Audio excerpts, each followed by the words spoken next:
LPU ప్లేస్మెంట్ల రికార్డులు సృష్టిస్తోంది. Final year student 2.5 కోట్ల ప్యాకేజ్ పొందుతున్నారు. 1700 మందికి పైగా ఎల్పియు స్టూడెంట్స్ 10 లక్షల నుంచి 2.5 కోట్ల ప్యాకేజెస్ పొందారు. విద్యా విప్లవం ప్రారంభమైంది లవ్లీ ప్రొఫెషనల్ యూనివర్సిటీలో. అతను దేశంలోనే అతిపెద్ద స్కామ్స్టర్. వ్యవస్థల కళ్ళు గప్పి కుంభకోణాలు చేయడంలో దిట్ట. ఒకవేళ దొరికినా స్టేలు తెచ్చుకోగలిగిన సమర్థుడు. పొరపాటున పట్టుబడి జైలుకెళ్లినా అడ్డమైన రోగాల పేర్లు చెప్పి బయటపడగలడు. స్కామ్స్టర్ మాత్రమే కాదు, వ్యవస్థలను మేనేజ్ చేసే మాన్స్టర్ కూడా. కేవలం 2 ఎకరాల నుంచి 1000 కోట్ల అవినీతి సామ్రాజ్యాన్ని సృష్టించిన కరప్షన్ కింగ్. ఆయన జమానా ఒక అవినీతి ఖజానా. ఆయన చెయ్యని స్కామ్ అంటూ ఏదీ లేదు. అసమర్థ పాలనకు, ఆకాశమే హద్దుగా సాగిపోయే అవినీతి పాలనకు ఆయన కేర్ ఆఫ్. అవినీతికి ప్యాంటు షర్టు వేస్తే అచ్చం చంద్రబాబులానే కనిపిస్తుంది. అందుకే ఆయన పేరు చెబితే అవినీతి పులకించిపోతుంది. అనకొండలా ప్రజాధనాన్ని మింగేస్తుంది. ఆయన ఒక్క అడుగు వేస్తే అవినీతి కోట్ల అడుగులు వేస్తుంది. చంద్రబాబు అవినీతి ప్రస్థానం గురించి చెప్పాలంటే భారతం అవుతుంది, వివరంగా రాస్తే పుస్తకం అవుతుంది. చంద్రబాబు లైఫ్ గురించి చెప్పాలంటే అవినీతిలో అదో ఇంటర్నేషనల్ రీసెర్చ్ సబ్జెక్ట్. కరప్షన్ ఆయన బ్లడ్ గ్రూప్, కమిషన్ ఆయన లైఫ్ ట్రాక్. తప్పు చేయడం, తెలివిగా తప్పించుకోవడంలో ఆయనది డబుల్ PhD. బాబు లైఫ్లో ఎందెందు వెతికినా అందందు కనిపించేవి కుంభకోణాలే. అవినీతికి ఆధార్ కార్డ్, వ్యవస్థీకృత నేరాలకు మాస్టర్ మైండ్. దాచుకో, దోచుకో, పంచుకో అన్నదే ఆయన రాజకీయ సిద్ధాంతం. అలాంటి అవినీతి సామ్రాట్ ఇప్పుడు అవినీతి గురించి, కుంభకోణాల గురించి సుభాషితాలు చెప్తున్నారు. దొంగే దొంగ దొంగ అన్నట్టుగా ఉంది. అసలు చంద్రబాబు రాజకీయ జీవితం ఎక్కడ మొదలైంది? 2 ఎకరాల నుంచి 1000 కోట్ల ఆస్తులు ఎలా వెనకేశారు? చంద్రబాబు జమానా అవినీతి ఖజానాగా ఎలా మారింది? చంద్రబాబు కొల్లగొట్టిన ప్రజాధనం ఎంత? దేశంలోనే అతిపెద్ద స్కామ్స్టర్ ఎవరంటే వినిపించే ఒకే ఒక్క పేరు చంద్రబాబేనా? డీటెయిల్గా చూద్దాం. చంద్రబాబు అవినీతి కథ చెప్పాలంటే ఆ 2 ఎకరాల నుంచి మొదలు పెట్టాలి. సారీ, అవి 2 ఎకరాలు కాదు. ఆయన సోదరుడికి 1 ఎకరం పోగా ఈయనకు మిగిలింది 1 ఎకరమే. ఆ 1 ఎకరంతో 1000 కోట్ల అవినీతి సామ్రాజ్యం నిర్మించారంటే బాబుగారి సంపద సృష్టి ఏ స్థాయిలో ఉందో ఊహించుకోవచ్చు. ఒక్కొక్కరిని తొక్కుకుంటూ ఒక్కొక్కరికి వెన్నుపోటు పొడుస్తూ అవినీతినే ఒక్కో మెట్టుగా మార్చుకుంటూ కుంభకోణాలకు కేర్ ఆఫ్ అడ్రస్గా మారుతూ దేశంలోనే అతిపెద్ద స్కామ్స్టర్గా మారారు. ఇంతకీ చంద్రబాబు అవినీతి యాత్ర ఎప్పుడు, ఎలా మొదలైంది? ఇప్పుడు ఆ అవినీతి ఏ స్థాయికి చేరుకుంది? చంద్రబాబు అవినీతి చక్రవర్తిగా మారడం కోసం ఎన్ని కుంభకోణాలకు తెరలేపారు? ఎక్కడి నీచులెక్కడి హీనులెంతటి తులువలు, ఎంతటి భ్రష్టులెచ్చటి దుష్టులెక్కడి నష్ట జాతకులి నాయకులు, నా తెలుగు జాతికి శాపంగా దాపురించారో అని అంటారు మహారథి. ఈ మాటలు అక్షరాల మన నారా చంద్రబాబుకు సరిపోతాయి. దేశ రాజకీయ చరిత్రలో వంచన రాజకీయాలను మలుపు తిప్పిన నాయకుడు చంద్రబాబు నాయుడు. దగాకోరు రాజకీయాల ఉనికిని అత్యంత బలంగా దేశ రాజకీయ చిత్రపటంలో చాటిన నాయకుడు చంద్రబాబు. ఆయన జీవితం నారావారి పల్లెలో ఒక చిన్న పూరి గుడిసె నుంచి ప్రారంభమైంది. ఇప్పుడు హైదరాబాద్లో ఒక ప్యాలెస్, కుప్పంలో మరో ప్యాలెస్, అమరావతిలో ఇంకో ప్యాలెస్, కరకట్ట మీద మరో ప్యాలెస్. చంద్రబాబుకు ఆయన తండ్రి నుంచి వారసత్వంగా దొరికిన ఆస్తి 2 ఎకరాల పొలం మాత్రమే. అందులో 1 ఎకరం ఆయన సోదరుడిది. కానీ ఇప్పుడు చంద్రబాబుకు 100 ఎకరాలున్నాయి. ఇక ఆయన బినామీల పేరు మీద ఉన్న ఎకరాలకు లెక్క పత్రం లేదు. ఆయన అవినీతి ఏ స్థాయి నుంచి ఏ స్థాయికి ఎదిగిందని చెప్పటానికి ఇంతకన్నా మంచి ఉదాహరణ మరొకటి ఉండదు. అవినీతి, కుట్రలు, కుతంత్రాలు రాజకీయాల్లో అనుకోని పరిస్థితుల్లో అలవాటయ్యేవి కావు. కర్ణుడికి సహజ కవచ కుండలాల తరహాలో అవినీతి, కుట్రలు చంద్రబాబుకు సహజంగానే అబ్బేశాయి. చిన్న పూరి గుడిసె, 2 ఎకరాల భూమి, అక్కడ మొదలైంది చంద్రబాబు రాజకీయ ప్రయాణం. ఇప్పుడు దేశంలో అతిపెద్ద అవినీతి సామ్రాట్గా నిలిచే స్థాయికి చేరింది. అనుకోకుండా 1978లో కాంగ్రెస్ పార్టీ చీలిపోయి ఇందిరా కాంగ్రెస్ ఏర్పడింది. అప్పుడున్న పరిస్థితుల్లో ఇందిరాగాంధీ ఎవ్వరడిగినా టికెట్ ఇచ్చే పరిస్థితుల్లో ఉన్నారు.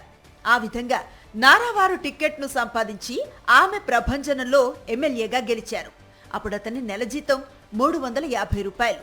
పాకాల నారాయణ స్వామి, గల్లా రాజగోపాల్ నాయుడు ఆర్థిక సాయం అందించడంతో ఎమ్మెల్యేగా గెలుపొందారు. ఆ వెంటనే మంత్రి కావాలనే ఆశతో అన్ని అడ్డదారులు తొక్కటం ప్రారంభించారు. అంజయ్య అల్లుణ్ణి పట్టుకుని అతనిని ప్రలోభపెట్టి 1980లో మంత్రి పదవిని కొట్టేశారు. మంత్రిగా అతని జీతం 2,500 రూపాయలు. ఇక మంత్రి పదవి చేపట్టిన దగ్గర నుంచి అతని అవినీతి యాత్ర ప్రారంభమైంది. సినిమాటోగ్రఫీ మినిస్టర్ కావటంతో ఆ రోజుల్లోనే సినిమా వాళ్ల దగ్గర చంద్రబాబు డబ్బులు కాజేసేవారన్న గుసగుసలు ఇటు ఇండస్ట్రీలో అటు రాజకీయాల్లో ఇప్పటికీ వినిపిస్తూనే ఉంటాయి. సినిమాటోగ్రఫీ శాఖను అడ్డం పెట్టుకొని చంద్రబాబు ఏమేం చేశారు దర్శకుడు దాసరి నారాయణరావు స్వయంగా తనతో చెప్పారని లక్ష్మీ పార్వతి అనేక సందర్భాల్లో విమర్శించారు. చంద్రబాబు ఎమ్మెల్యే అయ్యేసరికి ఆయనకున్నది చిన్న పూరి గుడిసె, 2 ఎకరాల పొలం. మంత్రయ్యాక జీతం కొంచెం పెరుగుతుంది, అంతకు మించి ఏం కాదు. కానీ చంద్రబాబు విషయంలో మాత్రం అయ్యింది. మంత్రి అయిన వెంటనే తిరుపతిలో విష్ణుప్రియ హోటల్ను కొనేశారు చంద్రబాబు. అక్కడితో ఆగలేదు. ఎంతైనా అది మంత్రి పదవి, ఆయనేమో చంద్రబాబు. ఇక ప్రత్యేకంగా చెప్పేదేముంది? చాలా శ్రద్ధగా ప్రజాసేవ చేసి భువనేశ్వరి కార్బైడ్ ఫ్యాక్టరీ స్టార్ట్ చేశారు. అలా చిన్న పూరి గుడిసె నుంచి మంత్రి దాకా ఎదిగిన చంద్రబాబు ఇటు హోటల్ అటు ఫ్యాక్టరీలతో తన అవినీతి విశ్వరూపంలో చిన్న అంకాన్ని మాత్రమే అప్పటి వరకు ప్రదర్శించారు. ఒక 2 ఎకరాలతో ప్రారంభమైనటువంటి వ్యక్తి ఇవాళ 1000 కోట్ల అధిపతి అయ్యాడు అంటే దానికి కారణం ఏంటి? ఆయన కష్టపడి సంపాదించాడా, లేకపోతే ఆయన హెరిటేజ్ దానిలో సంపాదించాడా? టోటల్గా ఆయన జీవితం అంతా స్కాములతోనే నడిపాడు. అసలు అధికారంలోకి వచ్చిన దగ్గర నుంచి ఒక స్కామ్ కాదు, 2 స్కాములు కాదు, మొత్తం జీవితం అంతా స్కాములతోనే నడిపి ధనాన్ని సంపాదించినటువంటి వ్యక్తి ఇవాళ 1000 కోట్లకు అధిపతి అయినటువంటి వ్యక్తి. మొన్నే చూశాం కదా, గతంలో 2014 నుంచి 19 వరకు ఈ రాష్ట్రంలో పరిపాలన చేసినప్పుడు అమరావతి స్కామ్ ఎన్ని 1000 కోట్ల స్కామ్ అండి అది. ఇవాళ సెక్రటేరియట్ కట్టాడు, ఎంత దౌర్భాగ్యంగా ఉంది. ఇవాళ అసెంబ్లీ కట్టాడు, ఎంత లో స్టాండర్డ్గా ఉంది. దానిలో స్కామ్లే కదా. ఇవాళ మళ్ళా 1000 కోట్ల రూపాయలు అప్పు తీసుకొచ్చి రోడ్ల కాంట్రాక్ట్ ఇస్తూ స్కామ్ చేస్తున్నాడు. ఎక్కువ పెట్టేసి వాళ్ళ దగ్గర నుంచి కిక్ బ్యాక్స్ తీసుకునేటువంటి కార్యక్రమం చేస్తూ ఉన్నాడు. ఇలా ఒక స్కామ్ కాదు, అనేక రకాలైన స్కామ్కి దోహదపడినటువంటి వ్యక్తి నారా చంద్రబాబు నాయుడు గారు. ఎన్టీఆర్ టీడీపీ పెట్టినప్పుడు ఇందిరాగాంధీ ఆదేశిస్తే తన మామ మీదే పోటీ చేస్తానని ఢాంబికాలు పలికారు చంద్రబాబు. కానీ టీడీపీ అధికారంలోకి రాగానే జంప్ జిలాని అవతారం ఎత్తారు బాబు. కార్యకర్తగా టీడీపీలోకి ఎంట్రీ ఇచ్చి నెంబర్ 2 స్టేజ్కి ఎదిగే క్రమంలో తనదైన శైలిలో కుట్రలు కుతంత్రాలను అమలు చేశారు. ఎన్టీఆర్కి రాజకీయాలపై అవగాహన తక్కువ. దాన్ని ఆసరాగా చేసుకున్న చంద్రబాబు ఇటు పార్టీలో అటు ప్రభుత్వంలో రాజ్యాంగేతర శక్తిగా మారారు. జూబ్లీ హిల్స్ లో 1200 గజాల స్థలం కొని అందులో అన్ని హంగులతో భవనం కట్టించారు. ఆ గృహప్రవేశానికి వచ్చిన ఎన్టీఆర్ ఆ భవంతిని చూసి ఇంత డబ్బు నీకెక్కడిది అని ఆశ్చర్యంతో అడిగారంటే చంద్రబాబు అవినీతి మేత అప్పట్లోనే ఏ స్థాయిలో ఉండేదో అర్థం చేసుకోవచ్చు. పార్టీలో నెంబర్ 2గా పట్టు సాధించిన తర్వాత చంద్రబాబు ఎంత దొరికితే అంత దండుకోవటం మొదలుపెట్టారు. రాజకీయాల్లో క్విడ్ ప్రో కోని దశాబ్దాల క్రితమే ప్రవేశపెట్టిన ఘనుడు చంద్రబాబు. ఇక టీడీపీలో నెంబర్ 2గా ఎన్నాళ్లుంటాం? ఎప్పటి నుంచో చంద్రబాబు మదిలో ఈ పురుగు తొలుస్తూనే ఉండేది. అయితే సమయం కోసం వెయిట్ చేస్తున్న చంద్రబాబుకి లక్ష్మీ పార్వతి రూపంలో అవకాశం దొరికింది. ఎన్టీఆర్ లక్ష్మీ పార్వతిని వివాహం చేసుకోవటాన్ని తెలుగు ప్రజలంతా అంగీకరించారు. 1994 ఎన్నికల్లో 216 సీట్లు టీడీపీకిచ్చి ఘన విజయాన్ని అందించారు. కానీ అదే లక్ష్మీ పార్వతి వైపుకు వేలు చూపిస్తూ చంద్రబాబు తన కుట్రని అమలు చేశారు. 1995 ఆగస్టు 24వ తేదీన ఎన్టీఆర్నే సస్పెండ్ చేస్తూ చంద్రబాబే టీడీఎల్పీ నేత అయిపోయారు. ఆ తర్వాత వైస్రాయ్ హోటల్ వేదికగా కథ నడిపించటం, ఎన్టీఆర్ పై చెప్పులు వేయించటం అంతా మనకు తెలిసిందే. 1988లో హైకోర్టుకు సమర్పించిన అఫిడవిట్ ప్రకారం వ్యవసాయంపై వచ్చే ఆదాయం 36,000 రూపాయలుగా చూపించారు. వ్యవసాయ భూమి తప్ప తనకు వేరే ఆస్తిపాస్తులు కానీ ఆదాయ మార్గాలు కానీ లేవని నాడు చంద్రబాబు వెల్లడించారు. తాను నీతిపరుణ్ణి అని నమ్మించడానికి ప్రతి ఏటా తన ఆస్తులు కుటుంబ ఆస్తుల వివరాలు ప్రకటించడం మొదలుపెట్టారు. 7 ఏళ్లు తిరిగేసరికి 1995లో చంద్రబాబుకు 30 కోట్ల రూపాయల ఆస్తులు వచ్చేశాయి. ఆ తర్వాతి కాలంలో చంద్రబాబు అవినీతి అనకొండలా విరుచుకుపడింది. ఆయన అవినీతి ఆస్తులు ఆకాశమే హద్దుగా పెరిగిపోయాయి. తాను ఏ నేరారోపణలు ఎదుర్కొంటున్నానో అవే ఆరోపణలను తన రాజకీయ ప్రత్యర్థికి ఆపాదించాలని చంద్రబాబు నాయుడు అనుకుంటూ ఉంటారు. అందుకోసం అధికారాన్ని దుర్వినియోగం చేసి ఎంతకైనా దిగజారుతారు. లేనిది ఉన్నట్టు ఉన్నది లేనట్టు కనికట్టు చేసే విన్యాసాలు చేస్తూ ఉంటారు. అయితే ఇవేవి న్యాయ వ్యవస్థ ముందు నిలబడలేవని ఆయనకు తెలుసు. తెలిసినా అప్పటి వరకు ఆయన తన ప్రత్యర్థులపై విషప్రచారం చేసేయొచ్చు కదా అన్నది ఆయన ఆలోచన.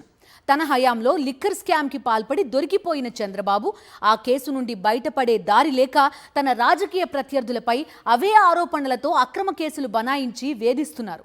2024 ఎన్నికల్లో గెలిచి అధికారంలోకి రావడమే ఆలస్యం. చంద్రబాబు నాయుడు రాజకీయ కక్ష సాధింపులు మొదలు పెట్టేశారు. ప్రమాణ స్వీకారం చేసిన కొద్ది వారాల్లోనే ప్రధాన ప్రతిపక్ష నేత అయిన జగన్మోహన్ రెడ్డితో పాటు ఆయన పార్టీ నేతలను, జగన్మోహన్ రెడ్డి పాలనలో నిజాయితీగా పనిచేసిన అధికారులను కూడా టార్గెట్ చేసుకుని వారందరిపైన కేసులు పెట్టేయడానికి రెడీ అయిపోయారు. జగన్మోహన్ రెడ్డి పాలనలో మద్యం అమ్మకాల్లో అక్రమాలు జరిగిపోయాయంటూ లేనిపోని ఆరోపణలు చేస్తూ వచ్చిన చంద్రబాబు నాయుడు ఎలాంటి ఆధారాలు లేకుండానే సిట్ ఏర్పాటు చేయించేసి కేసులు పెట్టించేసి వేధింపులు చేయించేస్తున్నారు. అసలు చంద్రబాబు నాయుడికి వైఎస్ఆర్ కాంగ్రెస్ పార్టీపై ఇంత కక్ష ఎందుకు అంటే తన 5 ఏళ్ల పాలనలో తాను పాల్పడిన లిక్కర్ కుంభకోణాన్ని వెలికి తీయడమే కాకుండా తనపైన ఆ కుంభకోణంలో భాగస్వామి అయిన తన సహచర మంత్రి పైన జగన్మోహన్ రెడ్డి హయాంలో సిఐడి పోలీసులు కేసు నమోదు చేయడాన్ని బాబు జీర్ణించుకోలేకపోతున్నారు. ఆ కేసులో దర్యాప్తు ముందుకు సాగితే తనకు అరదండాలు తప్పవని ఆయన భయపడుతున్నట్లుంది. ఈ కేసులో బెయిల్ తెచ్చుకుని బయట తిరుగుతోన్న చంద్రబాబు నాయుడు అధికారం రాగానే తన అవినీతిని పట్టుకున్నారన్న కోపంతోనే జగన్మోహన్ రెడ్డిపై కక్ష పెట్టేసుకున్నారు. అందుకే ఇప్పుడు వైఎస్ఆర్ కాంగ్రెస్ పార్టీ నేతలను టార్గెట్ చేసుకుని అరెస్ట్ చేయిస్తున్నారు.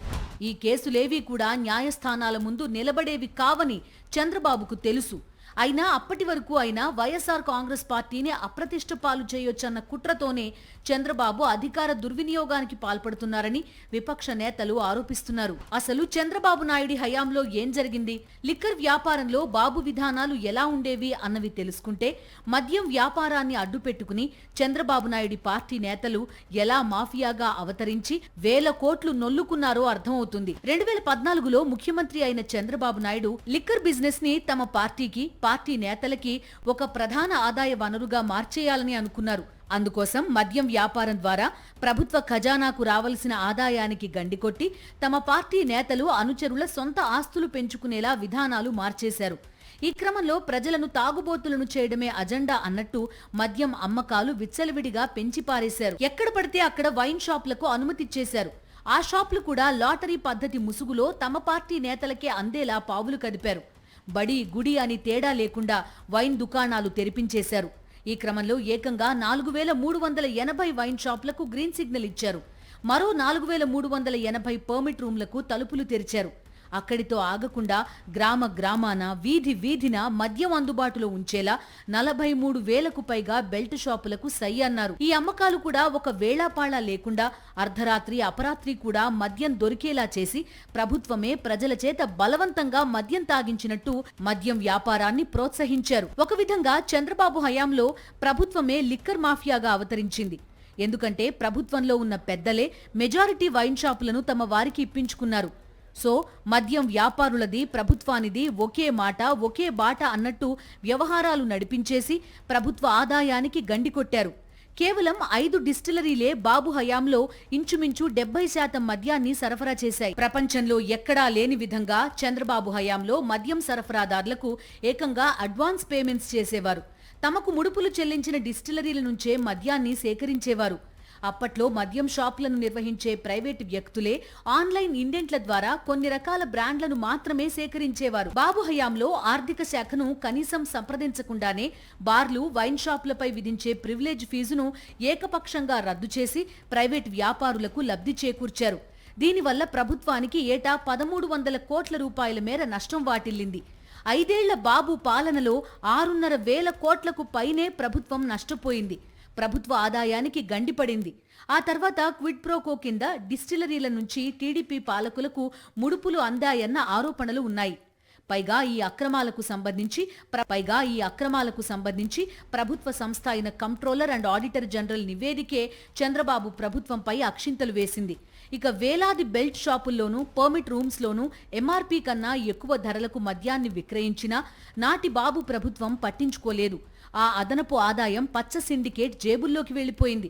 ప్రభుత్వానికి మాత్రం దమ్మిడి ప్రయోజనం లేకపోయింది. తనకు నచ్చిన డిస్టిలరీలకు ఎక్సైజ్ పాలసీకి విరుద్ధంగా అనుమతులు, రాయితీలు ఇచ్చి దోచిపెట్టారు నాటి పాలకులు. ప్రభుత్వ విధానాల వల్ల ప్రభుత్వ ఖజానాకు వచ్చే ఆదాయానికి గండిపడిందని కాగ్ నివేదిక తేల్చింది. దాని ఆధారంగానే ఈ అక్రమాలన్నింటికీ సాక్ష్యాలు ఉండడం వల్లనే 2023లో ఏపీసీఐడి, నాటి ఎక్సైజ్ కమిషనర్, ఎక్సైజ్ మంత్రి కొల్లు రవీంద్రలతో పాటు ముఖ్యమంత్రి చంద్రబాబు నాయుడిపైన కేసు నమోదు చేసింది. కేసు నమోదైన రోజునే హైకోర్టు నుంచి ముందస్తు బెయిల్ తెచ్చుకున్నారు చంద్రబాబు. ఆ తర్వాత తానే అధికారంలోకి రావడంతో, అధికారం తన చేతుల్లో ఉండడంతో తనపై నమోదైన లిక్కర్ కేసును పక్కన పెట్టేశారు చంద్రబాబు. దానిపై దర్యాప్తు జరపకుండా ఆపేశారు.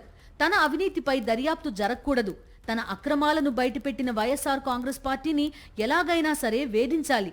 ఈ అజెండాతోనే జగన్మోహన్ రెడ్డి హయాంలో లిక్కర్ స్కామ్ జరిగిందంటూ నిరాధార ఆరోపణలు చేస్తూ ఆగమేఘాల మీద కేసులు పెట్టించేసి అక్రమ అరెస్టులకు సైతం తెగబడుతున్నారు చంద్రబాబు నాయుడు అండ్ కో. పక్కవారి క్రెడిట్ తన ఖాతాలో వేసుకుంటారు, తన అవినీతి మరకలను పక్కవారికి పూస్తారు. ఇది బాబుకు మాత్రమే సొంతమైన టాలెంట్. ఇప్పుడు లేని మద్యం స్కామ్ సృష్టించి కేసులు, అరెస్టులు అంటున్నారే కానీ అసలు మద్యం మాఫియా మూల విరాట్టు చంద్రబాబే. చంద్రబాబు మద్యం స్కామ్ అంటే 2014-19 మధ్య అనుకునేరు. ఆ 25,000 కోట్ల స్కామ్ గురించి కాదు, దశాబ్దాలకు ముందే మద్యాన్ని ఒక ఆదాయ వనరు అని గుర్తించిన మేధావి మన చంద్రబాబు. 3 దశాబ్దాల క్రితమే ఆయన మద్యం వ్యాపారంపై కన్నేశారు. మామ ఎన్టీఆర్ కు వెన్నుపోటు పొడిచి 1990 దశకంలో సీఎం పీఠంపై కూర్చున్న చంద్రబాబుకు మొదటి నుంచి లిక్కర్ బిజినెస్ పై కన్నుంది. దండిగా దోచుకునేందుకు ఏ అవకాశాన్ని వదలని చంద్రబాబు మద్యాన్ని వదల్లేదు. ఎన్టీఆర్ తీసుకువచ్చిన సంపూర్ణ మద్య నిషేధాన్ని ఎత్తివేసేందుకు తాను అక్రమంగా, అన్యాయంగా వెన్నుపోటుతో దక్కించుకున్న సీఎం సీట్ పై కూర్చున్న రోజు నుంచే కుయుక్తులు మొదలుపెట్టారు బాబు. రాష్ట్ర ఆర్థిక పరిస్థితి బాగాలేదని సన్నాయి నొక్కుళ్లు నొక్కారు. ఖజానా గాడిన పడేందుకు సలహాలు కావాలని సొంత పార్టీ నేతల నుంచి డ్రామాలో భాగంగా సలహాలు తీసుకున్నట్లుగా బిల్డప్పులిచ్చారు. పాక్షిక మద్య నిషేధం మేలు అంటూ అప్పట్లోనే ఎల్లో మీడియాలో లీకులు ఇచ్చి వార్తలు రాయించుకున్నాడు చంద్రబాబు. ఆ తర్వాత తాననుకున్నట్లే మద్య నిషేధం ఎత్తివేశారు. తన సొంత మనుషులను లిక్కర్ వ్యాపారంలోకి దింపారు. ముడుపుల మజాను ఆస్వాదించారు. మద్య నిషేధం ఎత్తివేతకు ముందే లిక్కర్ వ్యాపారాలతో బాబు రహస్య మంతనాలు చేసినట్లుగా అప్పట్లోనే మీడియాలో వార్తలొచ్చాయి. తాము ఎలాంటి పాలసీ తీసుకురాబోతున్నామో తనకు అనుకూలురైన కొందరు మద్యం వ్యాపారులకు చంద్రబాబు ముందుగానే లీకులు ఇచ్చినట్లుగా కూడా ఆరోపణలున్నాయి. మద్య నిషేధం ఎత్తివేయగానే అప్పటి తెలుగుదేశం నేతలు మద్యం మాఫియా చుట్టాలైపోయారు. అధికార టీడీపీకి మద్యం వ్యాపారం ఆత్మబంధువుగా మారిపోయింది. చంద్రబాబు సీఎంగా ఉండగానే మద్యం మాఫియా స్మగ్లర్ల జాబితాలో తెలుగుదేశం పార్టీ ఎమ్మెల్యేలు, వారి ఆప్తుల పేర్లు బయటపడ్డాయి. కర్నూలు జిల్లాకు చెందిన కేఈ ప్రతాప్, ధూళిపాళ్ల నరేంద్ర, దివంగత పరిటాల రవితో పాటు మరికొందరి పేర్లు బలంగా వినిపించాయి. అక్రమ మద్యం, చీకటి వ్యాపారం గురించి ప్రభుత్వానికి తెలిసినా, దానిపై పలు నివేదికలు అందినా వాటిని బుట్టదాఖలు చేసింది చంద్రబాబు ప్రభుత్వం. ఆ తర్వాత కూడా చంద్రబాబుకు లిక్కర్ వ్యాపారులతో తెర వెనుక సంబంధాలు బానే కొనసాగాయి. 2014లో రాష్ట్ర విభజన తర్వాత ముఖ్యమంత్రి అయ్యాక కూడా బాబు మద్యం పేరుతో విచ్చలవిడి దోపిడీకి పాల్పడ్డారు. 25,000 కోట్లకు పైగా లూటీ చేశారు. ఇష్టం వచ్చినట్లు డిస్టిలరీలకు అనుమతులు ఇచ్చేశారు. ఊరు పేరు లేని 200 బ్రాండ్లు వచ్చేశాయి. పర్మిట్ రూమ్లు, బెల్ట్ షాపులు ఎక్కడ పడితే అక్కడ వెలిశాయి. తాగించండి, తూగించండి, కానీ నాకు మాత్రం ముడుపులు ఇవ్వండి అన్నట్లుగా వ్యవహరించారు. 2014-19 మధ్య దోపిడీపై కేసు కూడా నమోదైంది. స్పష్టమైన ఆధారాలు కూడా దొరికాయి. 2024లో మరోసారి అధికారంలోకి రాగానే పాత కేసులను అటకెక్కించి లిక్కర్ కిక్ బ్యాక్స్ కిక్కును ఆస్వాదించే పనిలో పడ్డారు. లేని మద్యం స్కామ్లో అరెస్టులు చేయించి ఆత్మ సంతృప్తి పొందుతున్న బాబు గారి స్కిల్ ఏంటో చూస్తున్నాం. కానీ ఆయన గారి స్కిల్ గురించి చెప్పాలంటే ఇది సరిపోదు. నిజానికి స్కిల్ అంటే 371 కోట్ల ప్రజాధనం దోచేయడమే కాదు, అక్కడ ఈడీ ఆస్తులు అటాచ్ చేయగానే ఇక్కడ తనకు క్లీన్ చిట్ వచ్చిందని ప్రచారం చేసుకోవడం కూడా స్కిల్లే. స్కిల్ అంటే సీమెన్స్ కంపెనీకే తెలియకుండా వారితోనే ఒప్పందం చేసుకోవడం మాత్రమే కాదు, జీఎస్టీ కూడా లెక్కగట్టి 371 కోట్లు రిలీజ్ చేయడం కూడా స్కిల్లే. స్కిల్ అంటే 371 కోట్లు రిలీజ్ కోసం అడ్డదారులు తొక్కడం మాత్రమే కాదు, ఆ డబ్బును షెల్ కంపెనీలు, ఫేక్ ఇన్వాయిస్లతో ఎలా దారి మళ్లించాలో ప్లాన్ చేయడం కూడా స్కిల్లుని మించిన స్కిల్లు. మొత్తంగా ఈ స్కిల్ స్కామ్లో చంద్రబాబు స్కిల్ ఏంటో బయటపడింది. అదే కేసు ఆయన్ను 53 రోజుల పాటు జైలు ఊచలు లెక్కబెట్టేలా చేసింది. ఎందులోనైనా అవినీతి చేయగలనని చంద్రబాబు పదే పదే నిరూపిస్తున్నారు. లిక్కర్ నుంచి స్కిల్ డెవలప్మెంట్ దాకా ప్రతి విషయంలో చంద్రబాబు అవినీతి బట్టబయలైంది. 2014-19 మధ్య ముఖ్యమంత్రిగా ఉన్న చంద్రబాబు స్కిల్ డెవలప్మెంట్ స్కీమ్ పేరుతో 370 కోట్లు దోచుకున్నారనే అభియోగాలు ఉన్నాయి. విద్యార్థులకు ట్రైనింగ్ ఇస్తామని చెప్పి ఓ డొల్ల కంపెనీతో ఒప్పందం కుదుర్చుకున్న చంద్రబాబు ప్రభుత్వం ఎలాంటి ట్రైనింగ్ ఇవ్వకుండానే సూట్ కేస్ సంస్థల ద్వారా కోట్ల రూపాయలు కొల్లగొట్టింది. ఈ భాగోతమంతా enforcement, GST intelligence, SEBI, forensic audit లో పక్కా ఆధారాలతో బయటపడ్డాయి. ఈ అవినీతి డబ్బును తరలించేందుకు కొన్ని షెల్ కంపెనీలను ఎంచుకున్నారు. మొత్తం ఈ కుంభకోణంలో సీమెన్స్ సంస్థ ముసుగులో డిజైన్ టెక్ అనే సంస్థ స్కామ్ ను నడిపించింది. డిజైన్ టెక్ నుంచి 2 షెల్ కంపెనీలకు మొత్తం నగదును పంపించి అక్కడి నుంచి అనేక షెల్ కంపెనీల ద్వారా తిరిగి ఆ నగదు చంద్రబాబు సూచించిన వ్యక్తులకు చేరినట్లుగా దర్యాప్తులో తేలింది. స్కిల్ డెవలప్మెంట్ స్కామ్ పూర్తిగా చంద్రబాబు కనుసన్నల్లోనే జరిగింది. ముందుగానే స్కామ్ చేయాలనే ఉద్దేశంతో ఈ మొత్తం ప్రాజెక్టుకు చంద్రబాబు రూపకల్పన చేశారు. ఈ కేసులో ప్రధాన సూత్రధారి చంద్రబాబు అయితే ఒక్కొక్కరుగా పాత్రధారులుగా స్కామ్ లోకి రంగప్రవేశం చేయించారు. అంతా ముందస్తు స్కెచ్ ప్రకారం చంద్రబాబు తన సన్నిహితుడు సుబ్బారావును స్కిల్ డెవలప్మెంట్ కార్పొరేషన్ ఎండీగా, మాజీ ఐఏఎస్ అధికారి లక్ష్మీనారాయణను సీఈగా నియమించారు. వీరిద్దరి నియామకాలను ఉన్నతాధికారులు వ్యతిరేకించిన కేబినెట్ అనుమతి లేకుండానే వీరిని ఎండీ, సీఈఓగా ఖరారు చేశారు. అంతేకాదు, ప్రభుత్వం ఎలాంటి కార్పొరేషన్ ఏర్పాటు చేయాలన్నా కేబినెట్ అనుమతి తప్పనిసరి. అయితే ఈ నిబంధనను ఉల్లంఘిస్తూ చంద్రబాబు కార్పొరేషన్ ఏర్పాటు చేయడంతో పాటు నియామకాలు పూర్తి చేశారు. చూసాం, స్కిల్ స్కామ్లో అరెస్ట్ అయ్యాడు, ఇవాళ బెయిల్ మీద ఉన్నాడు. లిక్కర్ స్కామ్లో అరెస్ట్ అయ్యాడు, బెయిల్ మీద ఉన్నాడు. ఐటీ స్కామ్లో అరెస్ట్ అయ్యాడు, బెయిల్ మీద ఉన్నాడు. జీవితం అంతా స్కాములతోనే గడిపినటువంటి ఒక రాజకీయవేత్త ఈ దేశంలో ఎవరైనా ఉన్నారు అంటే అది నారా చంద్రబాబు నాయుడు అనే దానికి ఏమీ సందేహం లేకుండా ఎవరిని అడిగినా చెప్పేటటువంటి పేరు. స్కిల్ స్కామ్ లో చంద్రబాబు చేసిన అవినీతి అడుగడుగునా కనిపిస్తుంది. నిబంధనలు తుంగలో తొక్కి కుట్రపూరితంగా ఈ స్కామ్ ను చంద్రబాబు ఏ విధంగా నడిపించారో ఆధారాలతో సహా విచారణలో బయటపడింది. స్కిల్ డెవలప్మెంట్ కార్పొరేషన్ సీఈఓగా లక్ష్మీనారాయణను నియమించిన చంద్రబాబు కార్పొరేషన్ చార్టెడ్ అకౌంటెంట్ గా లక్ష్మీనారాయణ బంధువు వెంకటేశ్వరులను నియమించారు. దీంతో పాటు స్కిల్ డెవలప్మెంట్ ఎండీ సుబ్బారావును ఉన్నత విద్యాశాఖలో ఎక్స్ అఫీషియో సెక్రటరీగా చంద్రబాబు నియమించారు. స్కిల్ డెవలప్మెంట్ కార్పొరేషన్ ను ఉన్నత విద్యామండలి ద్వారా నడిపించేందుకే సుబ్బారావును ఎక్స్ అఫీషియో చంద్రబాబు తీసుకువచ్చారని స్పష్టమైంది. సిమెన్స్ ఇండియా అనే ఓ అంతర్జాతీయ కంపెనీ పేరు చూపెట్టి చంద్రబాబు ఈ స్కామ్ ను నడిపించారు. ముఖ్యంగా సిమెన్స్ ఇండియా మాజీ ఎండీ సుమన్ బోస్ సహాయంతో ఈ స్కామ్ కు చంద్రబాబు తుది రూపునిచ్చారు. చంద్రబాబు ఆదేశాలతో సిమెన్స్ టెక్ డిజైన్ ప్రతినిధులు ఎలాంటి బిల్లులు, ఎస్టిమేషన్స్ లేకుండా డిపిఆర్లు తయారు చేశారు. సాధారణ ఎజెండాలో లేకున్నా స్పెషల్ ఐటెం గా స్కిల్ డెవలప్మెంట్ డిపిఆర్ ను ఆఘమేఘాల మీద కేబినెట్ టేకప్ చేసింది. ఈ ప్రాజెక్ట్ లో 90% నిధులను డిజైన్ టెక్ సిమెన్స్ కంపెనీ గ్రాంటినైడ్ గా అందిస్తుందని కేబినెట్ మీటింగ్ లో నిర్ణయించారు. మిగిలిన 10% మాత్రమే ఏపీ ప్రభుత్వం చెల్లిస్తుందని నమ్మబలికారు. అయితే ముందు నుంచి కుట్రపూరితంగానే వ్యవహరించిన చంద్రబాబు ఎలాంటి థర్డ్ పార్టీ ఎంక్వైరీ లేకుండా డిపిఆర్ ను ఓకే చేశారు. డిపిఆర్ సాధ్యాసాధ్యాలపై ఎలాంటి పరిశీలనలు చేయకుండానే, ఖర్చుకు సంబంధించి అంచనాలు లేకుండానే ఏకపక్షంగా చంద్రబాబు నిర్ణయం మేరకు ప్రాజెక్టు అనుమతిచ్చారు. ప్రాజెక్టు ఓకే అవ్వగానే ప్రభుత్వ సొమ్ము కాజేసేందుకు చంద్రబాబు డైరెక్షన్ లో పక్కా ప్రణాళికను వేశారు. స్కిల్లర్ ఎంటర్ప్రైజెస్ ఇండియా ప్రైవేట్ లిమిటెడ్ పేరుతో ఒక డొల్ల కంపెనీని అప్పటికప్పుడు ఏర్పాటు చేశారు.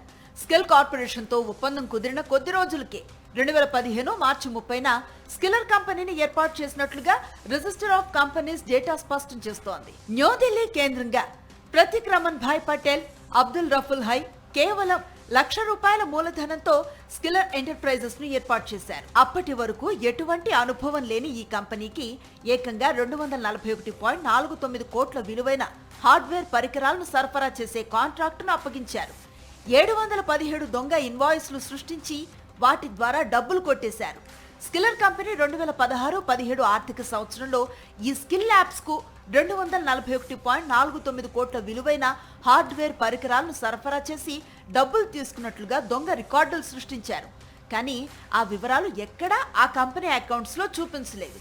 స్కిల్ కుంభకోణంపై సిఐడి విచారణ ప్రారంభించిన తర్వాత స్కిల్లర్ తన దుకాణం మూసివేసినట్లుగా ఆర్ఓసి రికార్డులు సూచిస్తున్నాయి. డబ్బులు దోచుకోవటం కోసమే స్కిల్ స్కామ్ కు తెరలేపిన చంద్రబాబు అధికారులు చెప్పినా వినకుండా రూల్స్ కు వ్యతిరేకంగా ప్రభుత్వ ఖజానాకు గండి కొట్టారు. స్కిల్ డెవలప్మెంట్ కార్పొరేషన్ ఏర్పాటుకు కేబినెట్ అప్రూవల్ తప్పనిసరి అని అప్పటి ఫినాన్స్ ప్రిన్సిపల్ సెక్రటరీ తీవ్రమైన అభ్యంతరాన్ని వ్యక్తం చేసిన చంద్రబాబు పట్టించుకోలేదు. ఈ ప్రాజెక్టులో సిమెన్స్ ఇండియా తన వంతు డబ్బులు ఇవ్వకుండానే ప్రభుత్వం నుంచి మొత్తం వాటా డబ్బులు విడుదల చేయడం సరికాదని ఫినాన్స్ సెక్రటరీ నోట్ ఫైల్లో చాలా స్పష్టంగా పేర్కొన్నారు. అయితే వీటన్నింటినీ తుంగలో తొక్కిన చంద్రబాబు నిధులు విడుదల చేయాల్సిందిగా అప్పటి చీఫ్ సెక్రటరీకి ఆదేశించారు. ఈ ప్రాజెక్టులో నిధుల విడుదలపై మరోసారి అప్పటి ఆర్థిక శాఖ కార్యదర్శి చాలా స్పష్టంగా అప్పటి ఆర్థిక శాఖ ప్రిన్సిపల్ సెక్రటరీకి లేఖ రాశారు. ఇన్నిసార్లు అధికారులు అభ్యంతరాలను వ్యక్తం చేసిన చంద్రబాబు ఒత్తిడి తీసుకువచ్చి వందల కోట్ల రూపాయల ప్రజాధనం డొల్ల కంపెనీలకు బదిలీ చేశారు. ప్రభుత్వ సొమ్మును డొల్ల స్కిల్లర్ కంపెనీ ద్వారా డొల్ల కంపెనీలకు తరలించారు. దీనికోసం అలైడ్ కంప్యూటర్స్ ఇంటర్నేషనల్ లిమిటెడ్ అనే కంపెనీని వాడుకున్నారు. నకిలీ ఇన్వాయిస్లతో నగదును తరలించడంలో ఈ కంపెనీ దిట్ట. బొంబాయి స్టాక్ ఎక్స్చేంజ్ లో నమోదైన ఈ కంపెనీకి ఈ విషయంలో పెద్ద రికార్డే ఉంది. 2013-14 నుంచి 2019-20 వరకు ఈ కంపెనీ బ్యాలెన్స్ షీట్ ను పరిశీలిస్తే స్కిల్ కుంభకోణం సమయంలో ఏసీఐ ద్వారా ఎంత నగదును తరలించారో ఇట్టే అర్థం చేసుకోవచ్చు. కుంభకోణం ముందు తర్వాత ఏడాదికి కేవలం లక్షల్లో మాత్రమే ఆదాయాన్ని చూపిన ఈ కంపెనీ కుంభకోణం సమయంలో కోట్లల్లో ఆదాయం చూపించడం గమనార్హం. ఒప్పందం కుదిరిన మొదటి సంవత్సరం అంటే 2015-16లో 30.52 కోట్లు, 2016-17లో 35.77 కోట్లు, 2018-19లో 9.77 కోట్ల ఆదాయాన్ని చూపించిన ఈ కంపెనీ 2019-20కు వచ్చేసరికి కేవలం 2 లక్షల ఆదాయాన్ని మాత్రమే చూపించింది. ఈ కంపెనీ లావాదేవీలపై అనుమానం వచ్చిన securities and exchange board of India 2017లో రంగంలోకి దిగి విచారణ ప్రారంభించింది. ఈ విచారణలో సేకరించిన సమాచారం ఆధారంగా SEBI director general of GST వారికి సమాచారం ఇస్తే వారు ఆయా కంపెనీలకు నోటీసులు జారీ చేశారు. ఫోరెన్సిక్ ఆడిట్ సందర్భంగా కంపెనీ డైరెక్టర్లకు నోటీసులు జారీ చేయగా వారు నిజాలను ఒప్పేసుకున్నారు. ఎటువంటి వస్తువులు సరఫరా చేయకుండానే చేసినట్లుగా ఇన్వాయిస్లు సృష్టించి డిజైన్ టెక్ నుంచి నగదుని తీసుకొని వాటిని వివిధ రూపాల్లో తిరిగి వారికే ఇచ్చినట్లుగా ఒప్పుకున్నారు. ఈ మేరకు ఎస్ఈఐ ఎండి స్టేట్మెంట్ ను సైతం సిఐడి అధికారులు రికార్డ్ చేశారు. విద్యార్థులకు నైపుణ్య శిక్షణ పేరుతో కార్పొరేషన్ ను ప్రారంభించడం, సిమెన్స్ ఇండియా కంపెనీతో సంబంధం లేకుండా ఆ కంపెనీ ఉద్యోగి ద్వారా లాలూచీ పట్టం, డొల్ల కంపెనీలతో ఒప్పందం కుదుర్చుకోవటం, తద్వారా వందల కోట్ల రూపాయలను దోచుకోవటం Chandrababu skill scam modus operandi. ఈ కేసులో ఆధారాలతో సహా దొరికిపోయిన చంద్రబాబును ఏపీ సిఐడి పోలీసులు అరెస్ట్ చేశారు. అరెస్టు సమయంలో చంద్రబాబు నేరం చేసిన విధానాన్ని పూసగుచ్చినట్లుగా అధికారులు కోర్టుకు తెలిపారు. ఈ కేసులో చంద్రబాబు బెయిల్ కోసం హైకోర్టును ఆశ్రయిస్తే నేరం చేసినట్లు ప్రాథమిక ఆధారాలు ఉన్నందున బెయిల్ ఇవ్వలేమని ఏపీ హైకోర్టు స్పష్టం చేసింది. అవినీతి చేయటం, తాను తప్పు చేసినా తప్పించుకోవటానికి చట్టంలో లొసుగులు వాడుకోవటం చంద్రబాబుకు వెన్నతో పెట్టిన విద్య. స్కిల్ స్కామ్ లోనూ చంద్రబాబు ఇదే విద్యను ప్రదర్శించారు. తాను తప్పు చేశాడా లేదా అనేది చెప్పకుండా సెక్షన్ 17A అనే కొత్త జిమ్ముక్కును చంద్రబాబు కోర్టు ముందుకు తీసుకొచ్చారు. సెక్షన్ 17A ప్రకారం ప్రభుత్వ ఉద్యోగి నుంచి పాలకుల వరకు ఎవరినైనా అరెస్ట్ చేయడానికి పై అధికారుల అనుమతి అవసరం.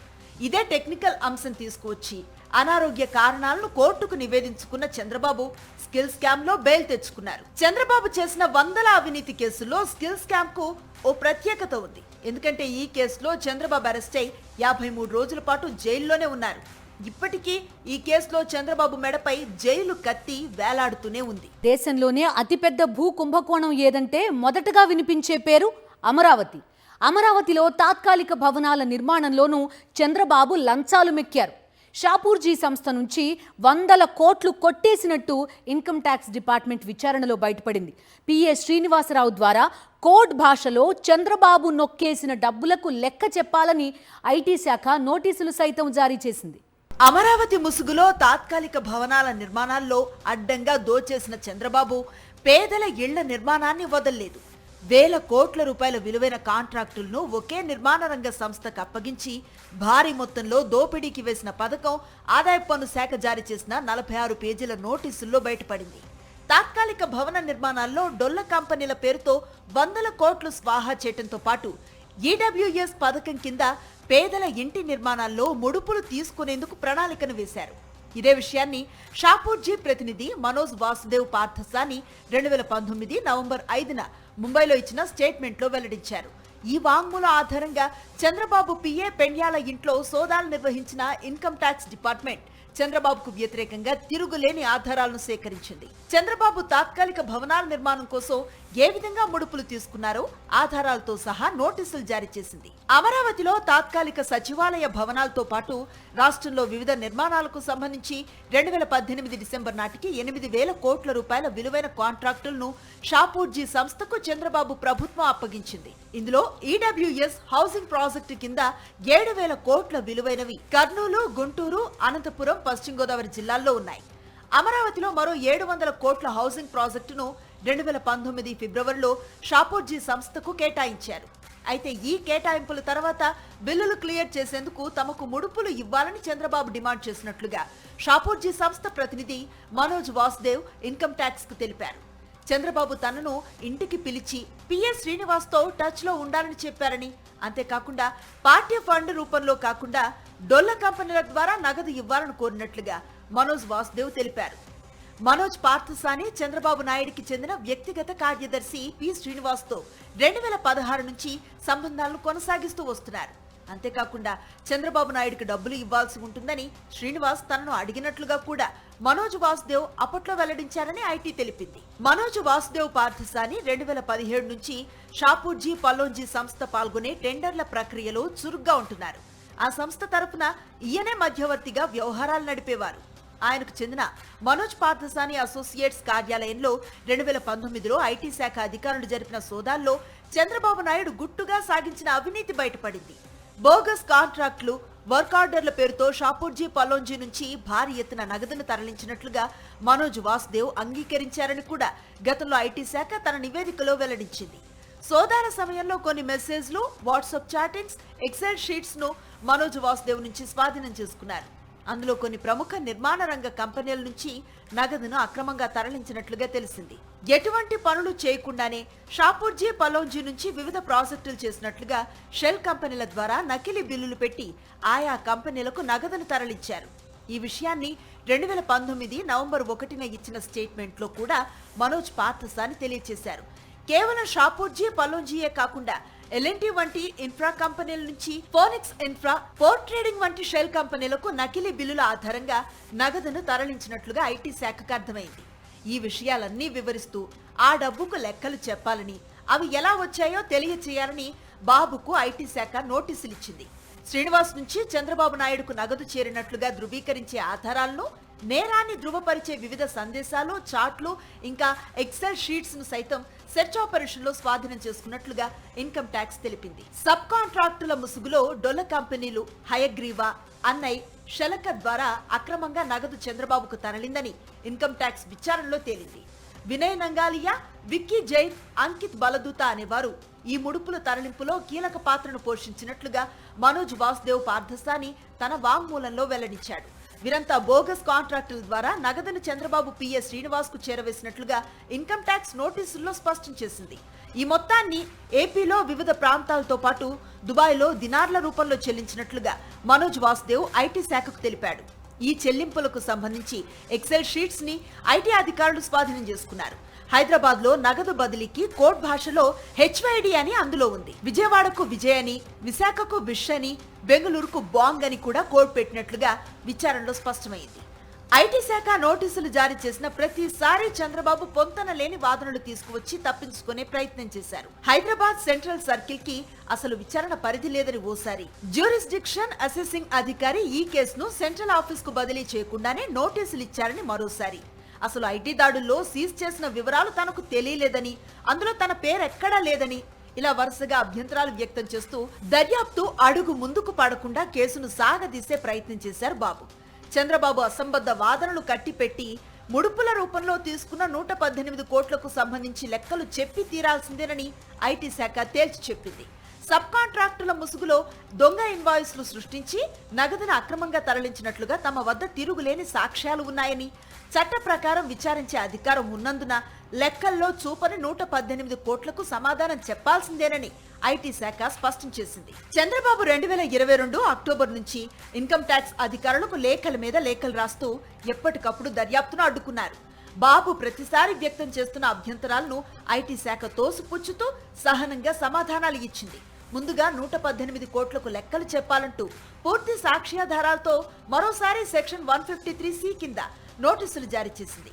ఈ నోటీసులతో పాటు మనోజ్ వాసుదేవ్ పార్థసాని, చంద్రబాబు పిఎస్ శ్రీనివాసులపై ఐటీ రైట్స్ సందర్భంగా స్వాధీనం చేసుకున్న ఎక్సెల్ షీట్స్, వాట్సాప్ మెసేజ్లు, ఈమెయిల్స్, బ్యాంక్ లావాదేవీల వివరాలతో పాటు వారు విచారణ సందర్భంగా ఆ నగదును చంద్రబాబుకు ఏ విధంగా చేర్చారో వెల్లడిస్తూ వివరాలను పొందుపరిచింది ఐటీ శాఖ. ఇన్కమ్ ట్యాక్స్ డిపార్ట్మెంట్ ఇచ్చిన నోటీసుల్లో చంద్రబాబు ఏ విధంగా అవినీతికి పాల్పడ్డారో స్పష్టమవుతోంది. దుబాయ్లో రియాల్లో, దీర్హంల రూపంలో ఆమ్యామ్యాలు తీసుకున్న బాబు గారు స్టీల్, విష్ పేరుతో కోడ్ సైన్ను సైతం కనిపెట్టారని ఇన్కమ్ ట్యాక్స్ డిపార్ట్మెంట్ చెప్తోంది. తిమ్మిని బమ్మిని చేయడంలో ఆయన గ్రాండ్ మాస్టర్, అరచేతిలో స్వర్గం చూపించడంలో పీహెచ్డీ చేసిన ప్రొఫెసర్. ఊహల్లోనే పేక మేడలు కట్టేస్తారు, కళ్ల ముందు ఉన్నదంతా దోచేస్తారు.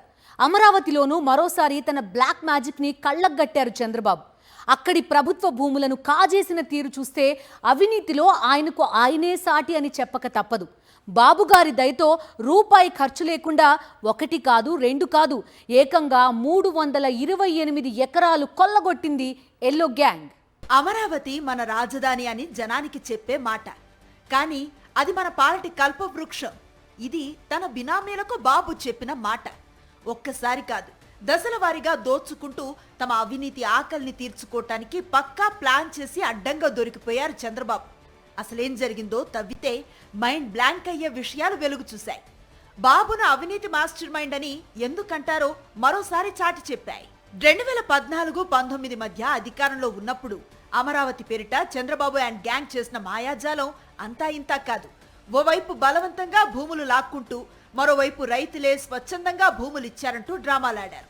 మీకది చేస్తాం, ఇది చేస్తామంటూ రైతులకు ఆశ చూపి తనకు తన బినామీలకు చాలా చేశారు చంద్రబాబు. ఆ ముసుగులోనే అమరావతిలో అసైన్డ్ భూములను, ప్రభుత్వ భూములను దర్జాగా కబలించేసింది ఎల్లో గ్యాంగ్. 29 గ్రామాల పరిధిలో ప్రభుత్వ స్థలాలన్నీ కూడా తమ బినామీలైన ప్రైవేటు వ్యక్తుల చేతిలో ఉన్నాయని తప్పుడు రికార్డులు సృష్టించి వాటిని గుప్పిట పట్టారు. ఏకంగా 328 ఎకరాల ప్రభుత్వ భూమిని 522 మంది బినామీల పేరిట చూపిస్తూ హస్తగతం చేసుకున్నారు. భూ సమీకరణ ప్యాకేజీ కింద 760 కోట్లకు పైగా కొల్లగొట్టారు. అమరావతిని రాజధానిగా ప్రకటించడానికి ముందే పక్కాగా ప్లాన్ చేసింది టీడీపీ గ్యాంగ్. అమరావతి పరిధిలో సర్వే చేయించిన చంద్రబాబు, నారాయణ దృష్టి ఆ ప్రాంతంలో ప్రభుత్వ భూములపై పడింది. వాటిని కొల్లగొట్టడానికి పక్కాగా ప్లాన్ను అమలు చేశారు. ఎవరి అధీనంలోనూ లేని ప్రభుత్వ భూములను గుర్తు తెలియని వ్యక్తుల అధీనంలో ఉన్నట్లుగా రికార్డుల్లో చూపించారు. అసైన్డ్ భూముల జాబితాలో 4, 5 కేటగిరీల కింద ఈ భూములను చేర్చారు. అన్యక్రాంతమైనప్పటికీ అభ్యంతరాలు లేని భూములను కేటగిరీ 4 కింద, అన్యక్రాంతమైన అభ్యంతరాలు ఉన్న భూములను కేటగిరీ 5 కింద చూపిస్తూ జీవో 41ని జారీ చేశారు. ఆ భూములకు భూ సమీకరణ ప్యాకేజీని ప్రకటించారు. ఆ తర్వాత వాటి పేరుతో దోపిడీ మొదలైంది. అమరావతి పరిధిలో కేటగిరీ 5 కింద 237.60 ఎకరాలు ఉన్నట్లుగా చూపించారు. ఆ భూములన్నీ 295 మంది అధీనంలో ఉన్నట్లుగా రికార్డులు సృష్టించారు. ఇక కేటగిరీ 6 కింద 90.52 ఎకరాలను చూపించారు. ఆ భూములు 227 మంది స్వాధీనంలో ఉన్నట్లుగా కనికట్టు చేశారు. వాస్తవానికి ఈ భూములు ఎవరి అధీనంలోనూ లేవు, కానీ అవన్నీ తమ బినామీలైన 522 మంది అధీనంలో ఉన్నట్లుగా చూపించి ప్యాకేజీని కొల్లగొట్టారు. చంద్రబాబు, నారాయణ గ్యాంగ్ 760.25 కోట్ల విలువైన స్థలాలను పొందారు. అమరావతి భూదోపిడీపై గతంలో జరిగిన సిఐడి దర్యాప్తులో అసైన్డ్ భూ కుంభకోణం ఆధారాలతో సహా వెలుగులోకొచ్చింది. రెవెన్యూ కార్యాలయాల్లో ఉన్న భూముల రికార్డులు, సిఆర్డీఏ భూ సమీకరణ ప్యాకేజీ ప్రకటించిన రైతుల జాబితాలను సిట్ అధికారులు క్షేత్రస్థాయిలో పరిశీలించారు. కేటగిరీ 4, 5లో చూపించిన 522 మంది రైతుల్లో ఒక్కరు కూడా అసలు అమరావతి గ్రామాల్లోనే లేరన్న విషయం బయటపడింది.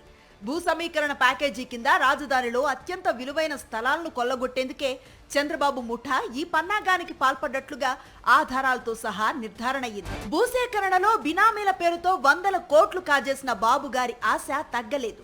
అవినీతికి ఆకలెక్కువ అని రుజువు చేస్తూ అమరావతి స్టార్టప్ ఏరియా పేరిట చంద్రబాబు 62,000 కోట్ల దోపిడీకి బిగ్ స్కెచ్ వేశారు. సుప్రీంకోర్టు మార్గదర్శకాలకు వ్యతిరేకంగా స్విస్ ఛాలెంజ్ విధానం ద్వారా అక్రమాల కథను నడిపించారు.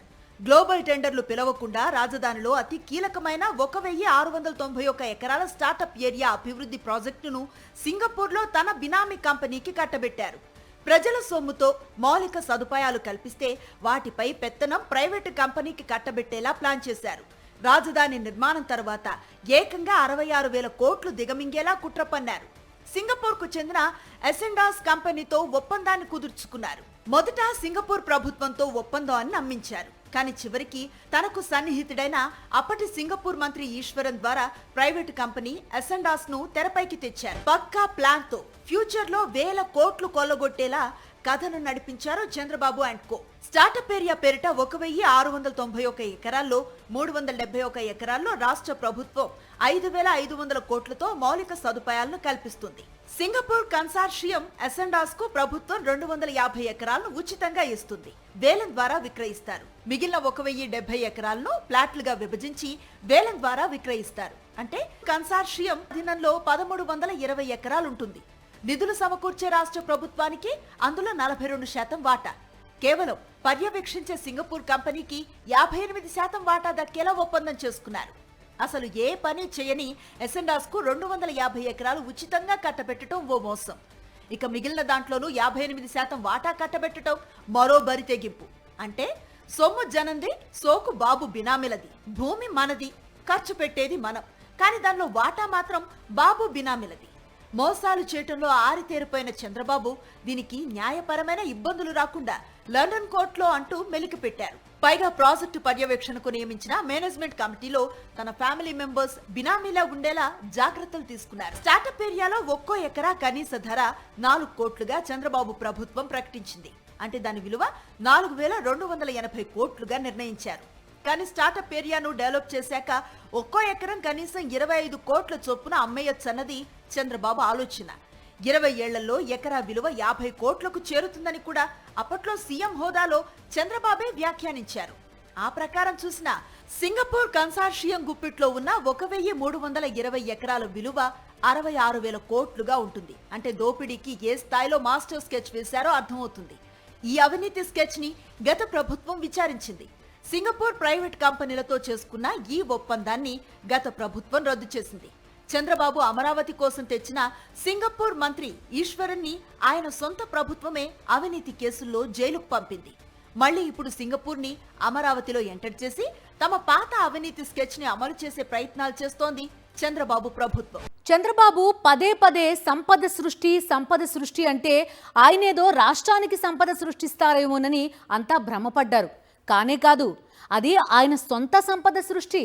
అందుకే దేశంలోని ముఖ్యమంత్రులు అందరిలో అపర కుబేర ముఖ్యమంత్రి ఎవరంటే చంద్రబాబు పేరే మొదటగా వినిపిస్తుంది. 4 సార్లు ముఖ్యమంత్రి అయిన బాబు తన ఆస్తులను ఏటేటా పెంచుకుంటూ పోతున్నారు.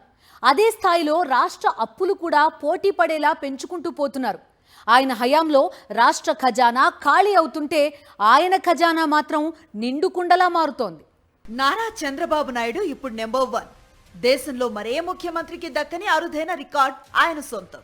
అయితే ఈ రికార్డ్ ఆంధ్రప్రదేశ్ రాష్ట్రాన్ని పురోగమనలో నడపటంలోనో లేక సంక్షేమం ద్వారా ప్రజలకు మేలు చేయటంలోనో కాదు, తన వ్యక్తిగత ఆస్తి పెంచుకోవటంలో చంద్రబాబు ఈ రికార్డును సృష్టించారు.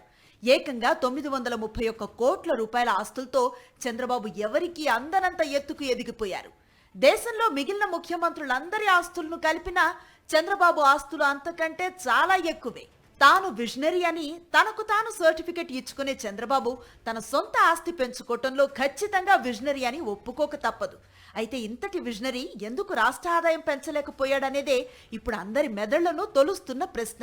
చంద్రబాబు ఎప్పుడు ముఖ్యమంత్రి అయినా రాష్ట్ర ఆదాయం మాత్రం దారుణంగా పడిపోయినట్లుగా గణాంకాలు చెబుతున్నాయి. చంద్రబాబు అధికారం నుంచి దిగిపోయే సమయంలో 2018-19 ఏడాదికి జిఎస్డిపి అంటే రాష్ట్ర స్థూల ఉత్పత్తి విలువ 8,73,721 కోట్లుగా ఉంది. ఇక 5 ఏళ్లలో రాష్ట్రాన్ని అభివృద్ధి బాటలో నడిపిన వైఎస్ జగన్ జిఎస్డిపిని 14,39,674 కోట్లకు పెంచారు. అంటే 5 ఏళ్లలో జిఎస్డిపిని దాదాపు రెండింతలు చేసిన ఘనత వైఎస్ జగన్ది. ఇక 2014-19 కాలానికి దేశ జీడిపిలో ఏపీ రాష్ట్ర వాటా కేవలం 4.47% మాత్రమే. కానీ కరోనా కష్టకాలంలోనూ 2019-24 మధ్య వైఎస్ జగన్ ముఖ్యమంత్రిగా ఉన్నప్పుడు జీడీపీలో రాష్ట్ర వాటా 4.82%. అంటే చంద్రబాబు కంటే ఎక్కువ అభివృద్ధి వైఎస్ జగన్ హయాంలోనే జరిగింది. చంద్రబాబు ముఖ్యమంత్రిగా ఉన్న 2014 నుంచి 2019 వరకు రాష్ట్ర ఖజానా దారుణంగా దెబ్బతింది. అయితే ఇదే కాలంలో ముఖ్యమంత్రిగా ఉన్న చంద్రబాబు తన ఆస్తిని ఎన్నో రెట్లు పెంచుకున్నారు. ఇలా ముఖ్యమంత్రిగా ఉన్నప్పుడే చంద్రబాబు ఆస్తి ఎందుకు పెరుగుతుందనేది $1 మిలియన్ ప్రశ్నగా మిగిలిపోతోంది. చంద్రబాబు ఆస్తుల్లో అత్యంత విలువైనది హెరిటేజ్ కంపెనీ. తానేదో చిన్న పాల వ్యాపారం చేసుకుంటున్నానని చెప్పుకునే చంద్రబాబుకు ఈ కంపెనీ ద్వారానే 764 కోట్ల ఆస్తులు వచ్చాయనేది ఆయన అఫిడవిట్లోనే ఉంది. కేవలం 50 లక్షల పెట్టుబడి ద్వారా ఇంతటి ఆస్తులు సంపాదించిన చంద్రబాబు ముఖ్యమంత్రిగా ఉండి రాష్ట్రాన్ని ఎందుకు దివాళా తీయిస్తున్నారనేది మరో ప్రశ్న. చంద్రబాబు ముఖ్యమంత్రిగా ఉన్నప్పుడు రాష్ట్ర ఖజానాలో ఎప్పుడూ ద్రవ్యలోటే కనిపిస్తుంది.